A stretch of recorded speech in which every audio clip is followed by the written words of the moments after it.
A woman after marriage becomes a wife. For 9 long months she carries a new life. Islam legislates equality, my sisters and brothers. Don't forget paradise lies at the feet of your mother.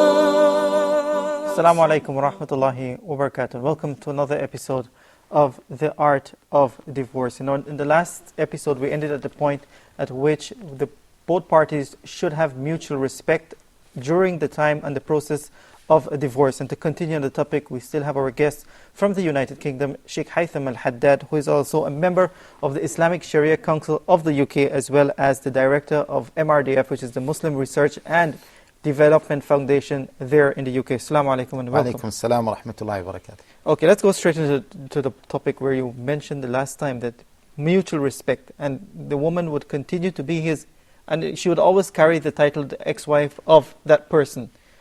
At the time of divorce, it is very important to show mutual respect. Why? Bismillah ar-Rahman ar-Rahim. Alhamdulillah Rabbil Alameen. Wa salatu wa salamu ala nabiyyina Muhammadin wa ala alihi wa sahbihi ajma'in. During the divorce, let us say that the husband decided to divorce his wife. Mm-hmm. If at that point, the divorce has not been granted, and the wife is not showing respect to her husband, and the husband is not showing respect to his wife, this will accelerate the process of divorce.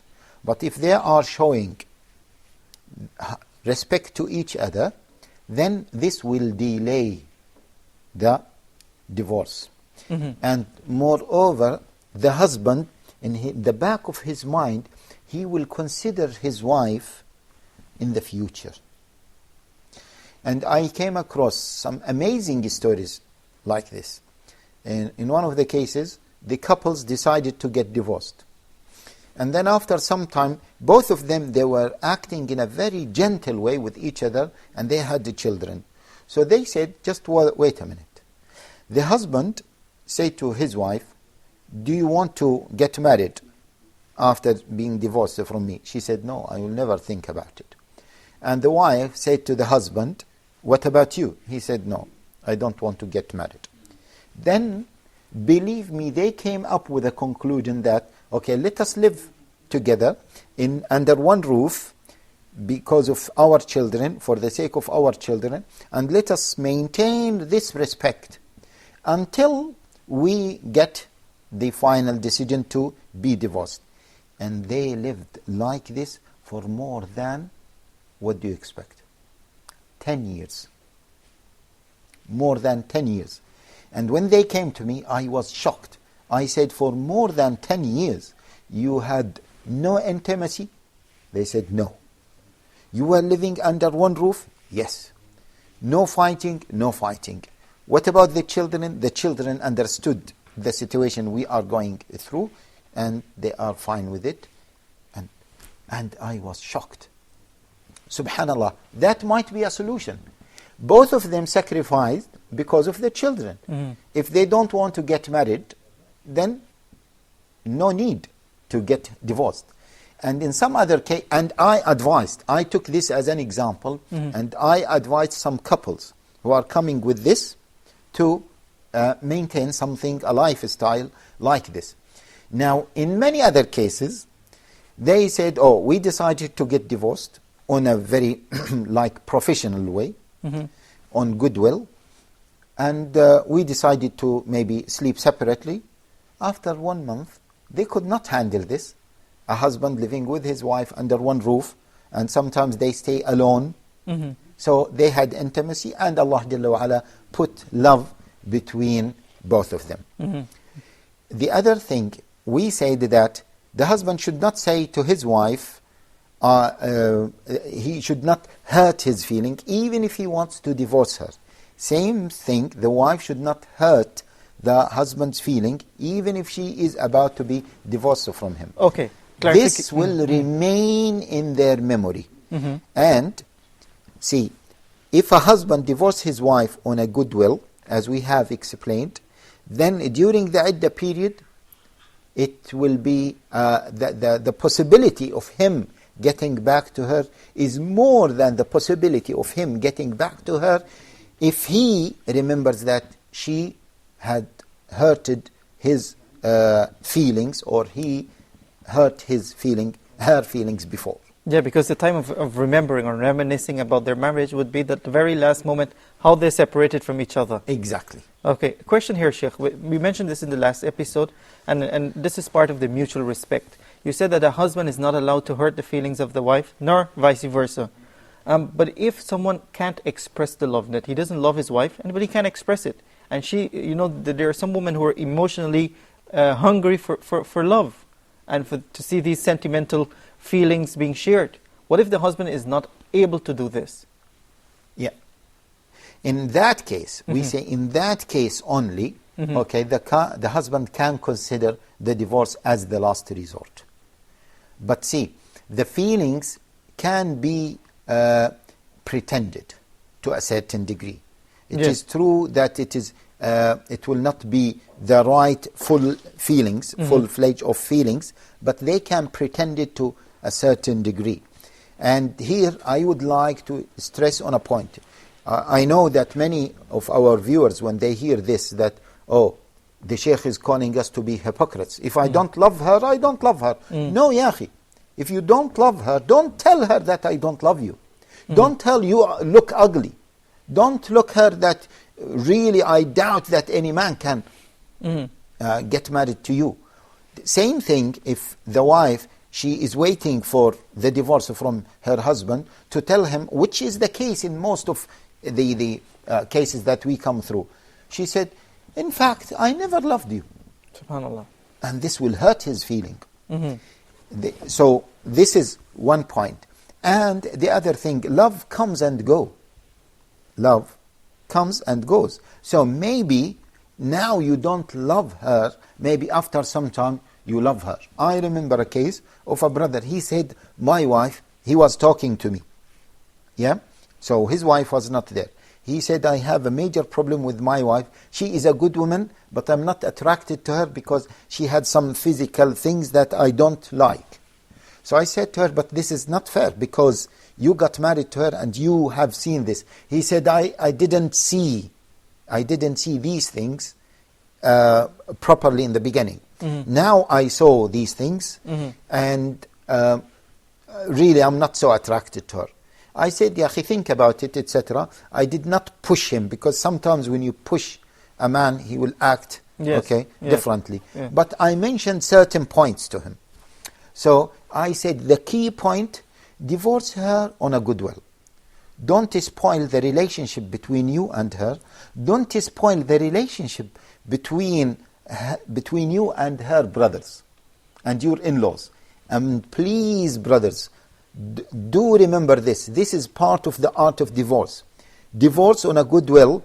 We said that, okay, take care of the feelings of your wife. Not only your wife, but her in-laws. Yes. And listen, wallahi, this is a very genuine case, a genuine case that I came through, and it is really a good example. Okay. So he said, shall I tell her about her physical problem, and that's why I'm not so attracted to her? I said, no. No. But just think about it.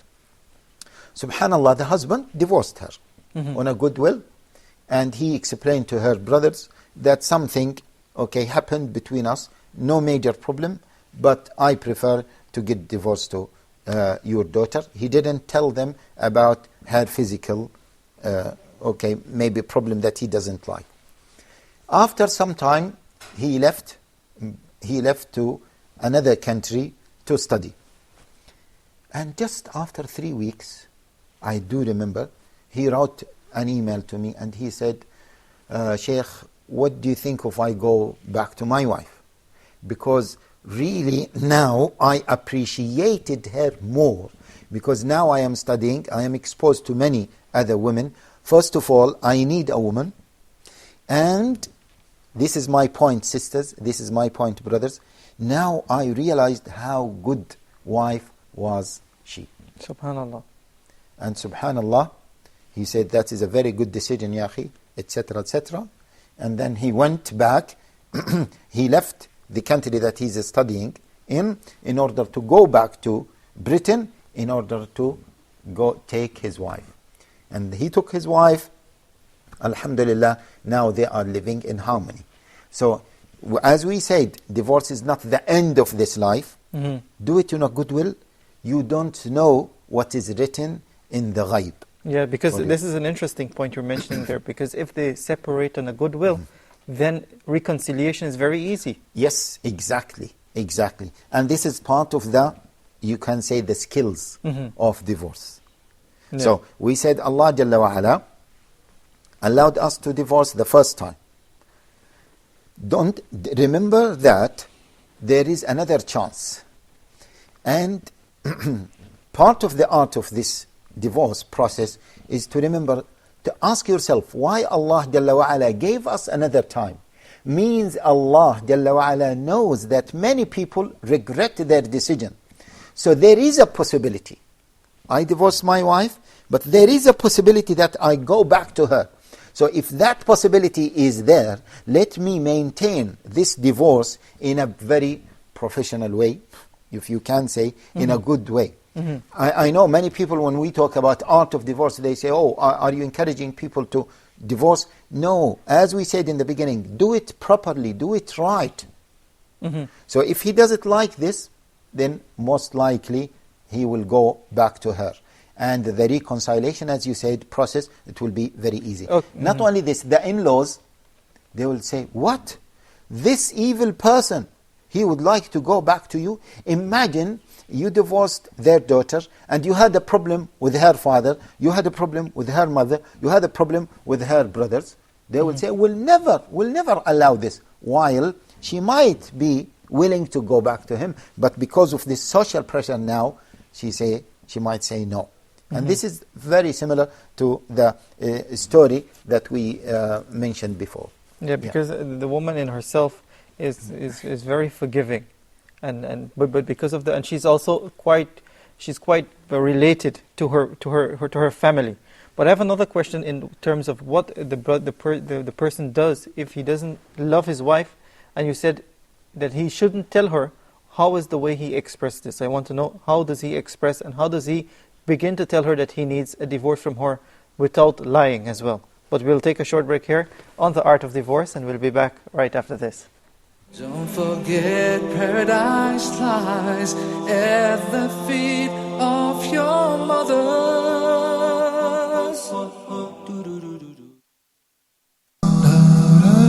Be proactive. Dr. Haitham Al-Haddad teaches us how to take a conscious control over our life, set our goals and work to achieve them in Islam. Take firm steps towards your future. Be positive and be proactive. Every single Muslim needs to have in order to be an effective person. So proactivity in Islam, how to serve our religion and how to serve our life and our guides through all of this. The proactive person is always motivated. The proactive person always have high ambition. The proactive person, he will not lose his time. He will not waste his time. The proactive person is a generous person.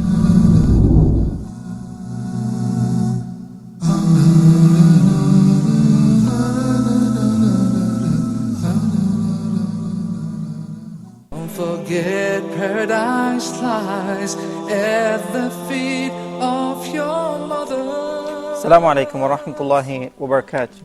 Welcome back. You're watching The Art of Divorce. In the very first segment, we mentioned about mutual respect being shared by both parties during the divorce process. You mentioned that the husband or wife should not hurt the feeling of each other, Even if they decide to get divorced. Yes. And just before the process of divorce, you said I want to mention the point which you mentioned, that love. If the husband doesn't love the wife or the wife doesn't love the husband, they shouldn't express it. But isn't this lying? No, not at all. In fact, the Prophet ﷺ allowed, and he said that al-kadhib is excused in a number of cases. One of them, when the husband, في حديث الرجل لزوجته, when the husband is talking to his wife. Imagine, if I say to my wife, you are the most attractive woman in the world. You are the most beautiful woman in the world. Is she the most beautiful woman in the world? I don't know. I haven't seen all women in the world to say that you are the most beautiful woman in the world. Or when you say, oh, I love you so much. So much, can you qualify it? No, we cannot qualify it. Now, even if, for example, I started to maybe dislike my wife, yeah? And still, you can go to her and you say, oh, I love you. You don't know. Love, as we said, comes and goes. And this is not lying. And this, as the Prophet ﷺ said, that it can be practiced. Provided, the scholars said, provided that you are not lying in terms of things outside the matrimonial life. For example, your wife said that you are planning to get married to another wife. Mm-hmm. And he said no, and he is planning, and he got married to another wife, and he said to her no. That lying is different. That lying is not allowed. Or maybe, where did you spend last time? Yeah? Wives always like to ask this. Oh, I was at work, and he was doing something else. Yeah? This lying is not included in the lying between husband and wife, in the discussion between husband and wife, in things related to their matrimonial life. So, this concludes that the husband can express different feelings to his wife. Similarly, the wife can express different feelings to her husband. Different feelings mean positive feelings to her husband, and that will maintain harmony between them, or at least it will deter the divorce. Okay, let us bring into the discussion the not only mutual respect, but the level of inequality and equality between the spouses. If we can mention a point here, because this is one of the things that the West is holding against Islam in terms of the family, in terms of the relationship between the husband and the wife. What level of, in terms of the achieving that right aspect and right skill of divorce, does equality come into play? Yeah, this is equality, as we said that it is a big problem, equality. The problem of the West, because the West, they don't have the divine system. Mm-hmm. So they don't have other guidance to guide them how to deal properly, justly with females and with males. So they produce this equality, which is the best they can come up with if they don't have the divine system, if they don't believe in Allah Jalla wa Ala. So let us not think about it always in a very negative way, in a very evil way. Mm-hmm. Their intention is to bring justice to women. Why? This is very important for non-Muslims and for Muslims, because we need to remember the history of Western people against women. Mm-hmm. And they were subjugating women, and they were sometimes looking down to them, in many cases looking down to them. And you know, for example, in Britain, the suffragette started in order to give women some rights. Yes. In US, in certain cases, the husband used to consider his wife his own property. Even if she dies, she's not allowed to get married to any other person. In Britain, women were allowed to vote.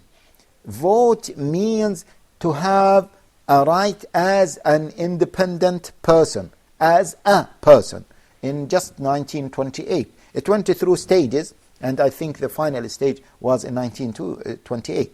So, whenever they look at Islam, and they see that Islam differentiates between women and men, females and males, immediately what?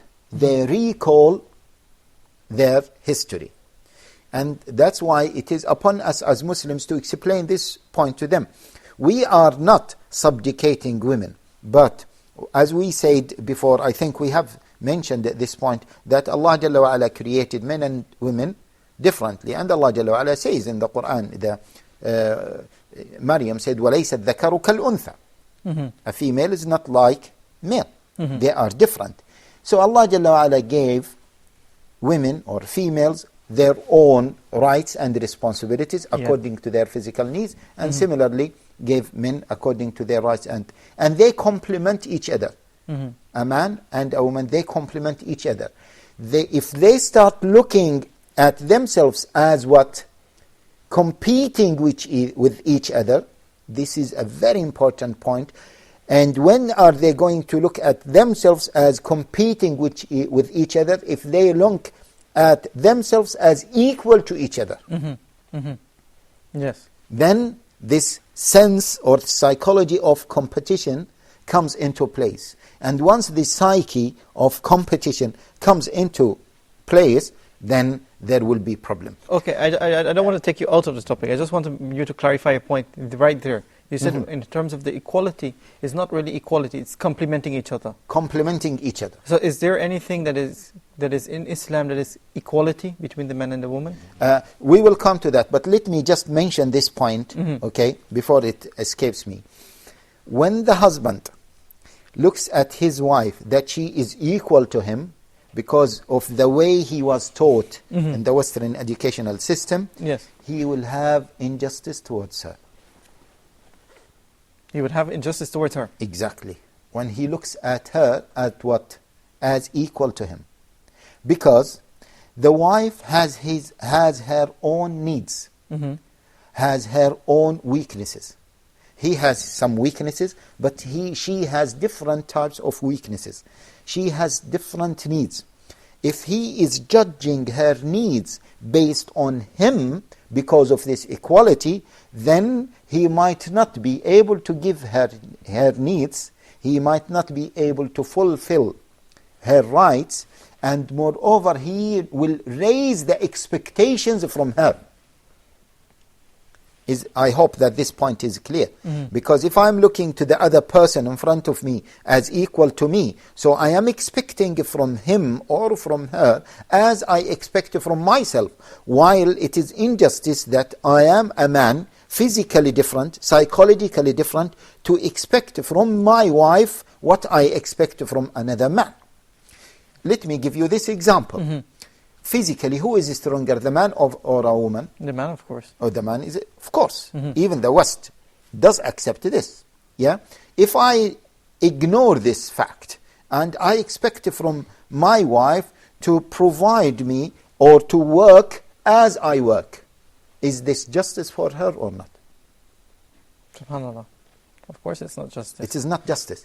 And I feel that many women in the West are being oppressed by their husbands or by their mates. I'm not talking about Muslim women. I'm talking about non-Muslim women. Because imagine, he is expecting from her to contribute towards the finance of the house. Okay? Means that she has to work. Maybe she has to work 8 hours. He works 8 hours and she has to work 8 hours for 8 hours. Then he is expecting from her to change the nappies of the children. Yes. He is expecting her to wake up for the children in the night and to breastfeed them. If we say that, listen, some women, because I had a similar discussion, and some women, Western women, said, why doesn't he wake up for the child? I wake up for him, he should wake up for the child, because I have work in the morning and he has work in the morning. I said, sister, come on. Who is going to breastfeed the child? You or him? Of course you. So you have to wake up for your child.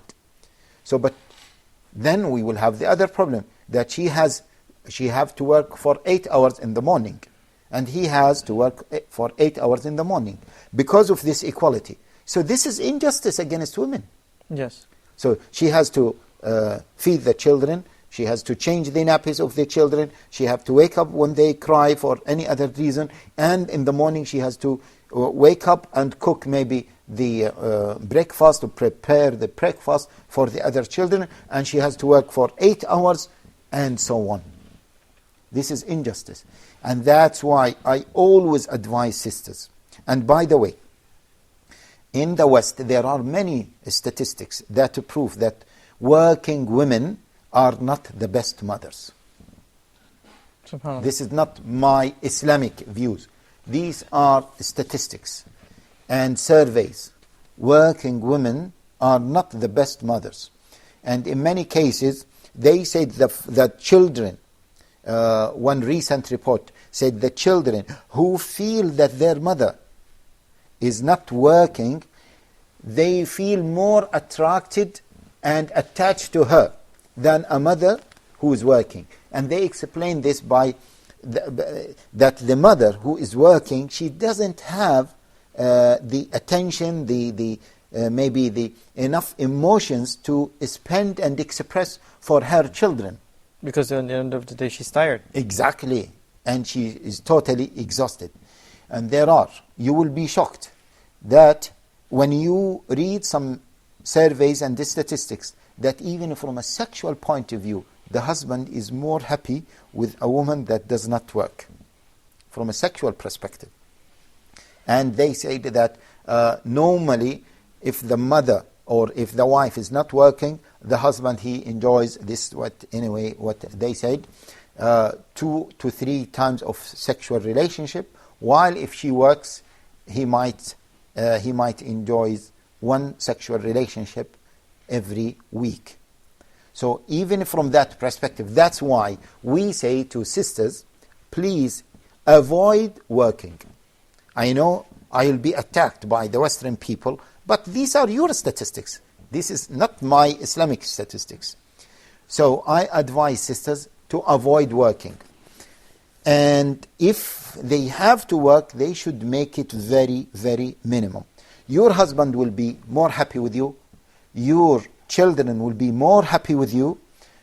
Your home in general will be more happy with you. Okay, that's a nice point to end the episode with, that if the sisters can really take this advice, we'll have a better Muslim ummah, inshaAllah. Jazakallah khair. That's Sheikh Haitham Al-Haddad there from the UK. And you can visit his website, which is www.islam21c.com. Just check it, and inshallah you can get some more articles on the Sheikh, and also you can ask him any questions or clarifications you might have. And that's all we have today for On the Art of Divorce. Until next time. Assalamu alaikum wa rahmatullah wa barakatuh. Woman's status in Islam, we should never neglect. They are favored and deserve their respect. They can pray at the mosque or even at home. They may marry or divorce, it's a choice of their own. A woman after marriage becomes a wife. For 9 long months she carries a new life. Islam legislates equality. My sisters and brothers, don't forget paradise lies at the feet of your mothers. Righteous women can lead a happily married life. The best men are those who are best to their wives.